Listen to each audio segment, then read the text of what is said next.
Welcome to the Now. I'm Ashley. It is the start of RTX, so this is the only video we're going to do today. After today, we will be down at RTX Austin, so if you're in town, we hope to see you. We have our meetup, our Nobody's Happy Hour, this evening from 6 to 8 at Bar 96, so hopefully we'll see you there. If not, that's cool too. Hopefully we'll see you through the weekend.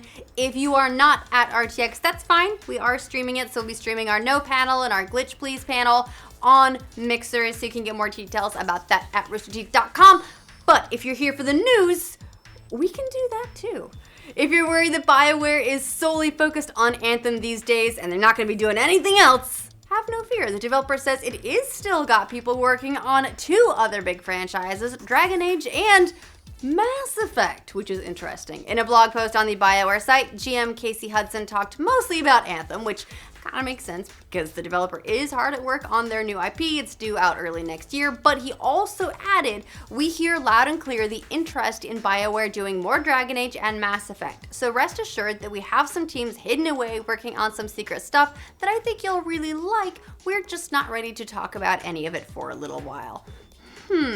It's definitely interesting after Mass Effect Andromeda underperformed last year and EA reportedly put the franchise on ice. They even went so far as to can the planned DLC for that game that would have rounded out some of the missing elements, like the Quarian arc. But apparently, they haven't put all their eggs in the Anthem basket, and that kind of backs up what a former Bioware staffer said previously on the importance of Anthem as well. He said he didn't think Anthem would sink the studio if it doesn't do as well as hoped, so looks like that's all tying together.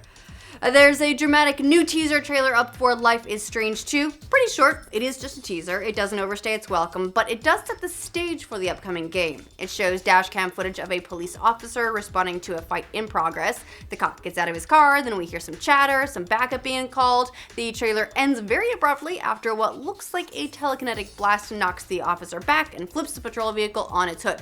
The teaser promises a full reveal of the game on August 20th, and the first episode of the game is due out September 27th for PC, PlayStation 4, and Xbox One. So this one's coming in pretty hot, but if you've been waiting for more Life is Strange, you're gonna get it.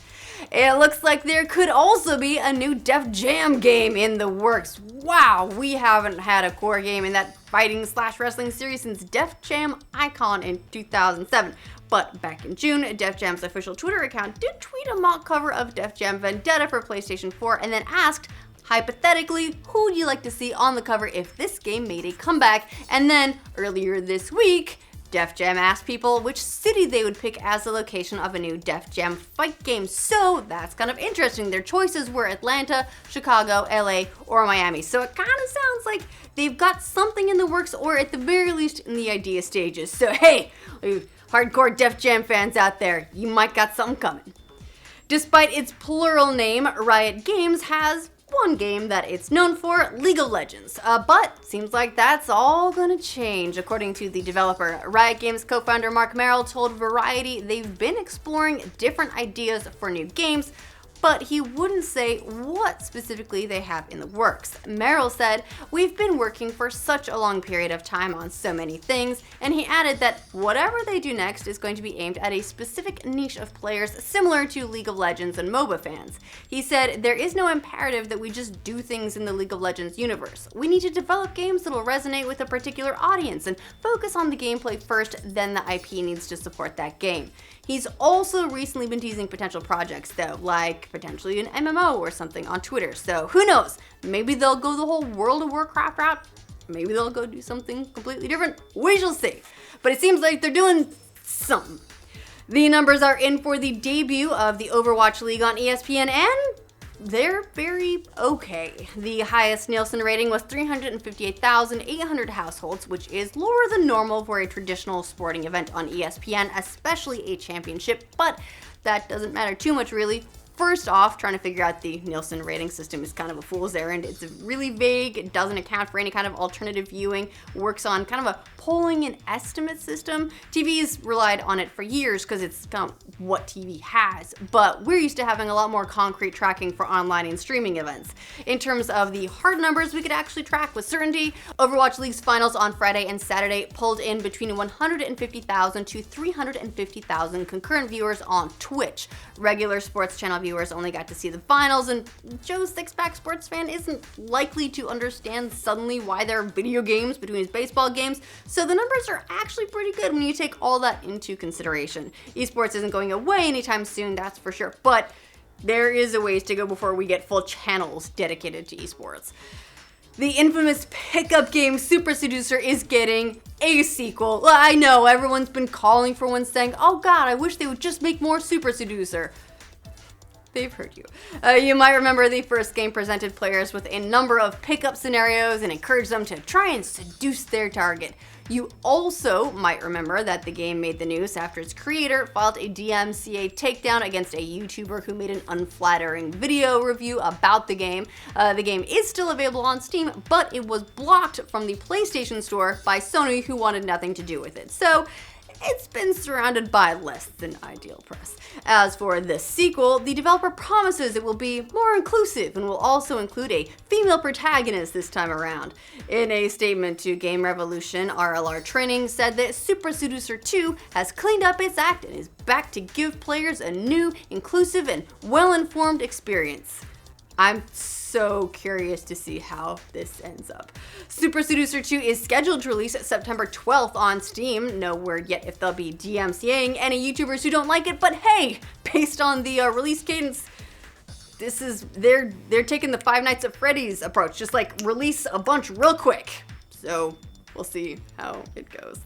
Apple is ending its long-standing App Store affiliate program, causing some panic among the smaller indie tech sites, individual bloggers, and YouTubers who depend on the affiliate revenue to keep their sites and services up and running. The way the affiliate links work is sites get a unique code they can attach to links for certain products, like in this case an app, or sometimes it's the DVD, a book, etc. If a reader clicks through and then buys the product, the site gets kind of a commission on the sales. Sites like Touch Arcade depended on the small 2.5% commission they got through Apple's app affiliate program to stay alive, and now they don't know if they're going to be able to keep their doors open.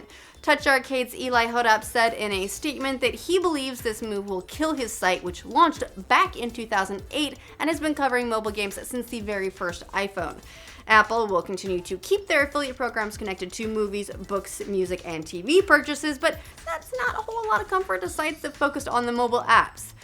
The app affiliate program ends October 1st, 2018.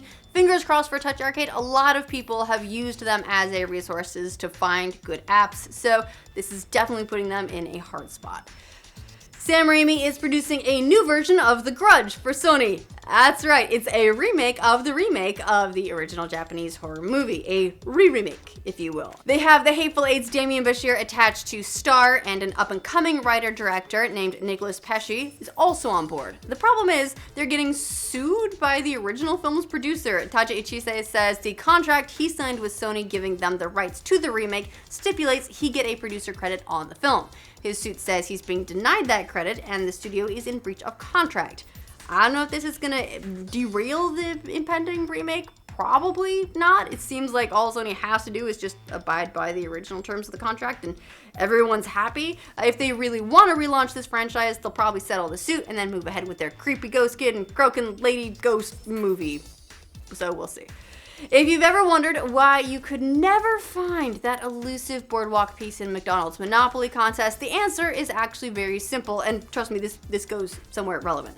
The game was rigged. Yeah, you had lotto odds to begin with, something like it was 1 in 250 million, but it turns out an ex-cop who was the security officer in charge of the folks who made the stickers that went on your Big Mac packaging and supersized soda cups was lifting the winning pieces before they made it out into the world and then fencing them through all sorts of backwater channels, taking a big cut of the winnings. The mob was involved as well. In total, they walked away with like over $20 million in cash and prizes. The story is crazy. So crazy, it's become the hot ticket in Hollywood right now. Everyone wants to adapt the story into a movie, and it looks like Ben Affleck is the big winner, beating out competitors like Robert Downey Jr., Kevin Hart, Steve Carell, and Netflix. Deadline reports that Affleck's production company Pearl Street is going to produce for Fox. Affleck will direct, and his Good Will Hunting co-star Matt Damon will star. They've hired Deadpool screenwriters Paul Wernick and Rhett Reese to adapt the story. This could be interesting. Speaking of Affleck, if you've been wondering what the hell is up with that standalone Batman movie announced a couple years ago, we finally have some answers. Affleck was supposed to direct the movie, but then he stepped down in February of last year. Planet of the Apes director Matt Reeves filled his spot as the creative lead on the project. After a year and a half of silence, Reeves finally spoke about the project on a Television Critics Association panel yesterday. For starters, he's very happy with the script, which he expects to turn into the execs at Warner Brothers in the next few weeks. When pressed on the rumors they were going to recast Ben Affleck as Batman, he wouldn't comment on that, but he did say the DC universe has changed a lot since he came on board. But the movie he's working on hasn't changed much at all. So sounds like, I don't know, it sounds a lot like we might be seeing a new actor playing Batman. Reeves called his movie a point-of-view, noir-driven, definitive Batman story that will focus more on the character's detective abilities than previous films have. He also assured everyone that the film is not an origin story or one that's based on any particular previously existing comic storyline, and Reeves aims to be shooting the Batman early next year. Sony is doubling down on their Spider-Man villain standalone movies. I guess we're really happy with the Venom trailer views. They have Venom coming out this October. Now it looks like they're dipping back into Spidey's Rogues Gallery once more for a Kraven the Hunter film. Collider reports that the studios hired the guy who wrote the Equalizer movies, Richard Wenk, to pen the script, and Kraven is one of Spider-Man's more dangerous villains. He's a big game hunter who targets the web slinger and becomes obsessed with making him his next prize trophy. Keep in mind, this comes in the wake of Sony putting their other Spider-Man spin-off, Silver and Black, into development hell, so it could mean they're really happy with how Venom is coming along. They think it's going to do big business. Or maybe Kraven will share the same fate as Black Cat and Silver Sable. It's a good bet that if Venom flops, we won't see this one go into production, so no pressure, Tom Hardy. Hope you're doing good. Alright, that's all the news for this roundup. We're gonna head off to RTX. Let us know what you think of all this news down in the comments, and to make sure you get all the crazy updates from every corner of the internet every single weekday, like this video. If you're new to our channel, subscribe to the know, and hopefully we'll see you guys this weekend. Have a good one. Hypothetically, who'd you like to see on the cover of the Overwatch League's finals on Friday and Saturday pulled in between 150,000 to 350,000 concurrent Hunting co-star Matt Damon will star. They've hired Deadpool screenwriters Paul Wernick and Reese. Damn it.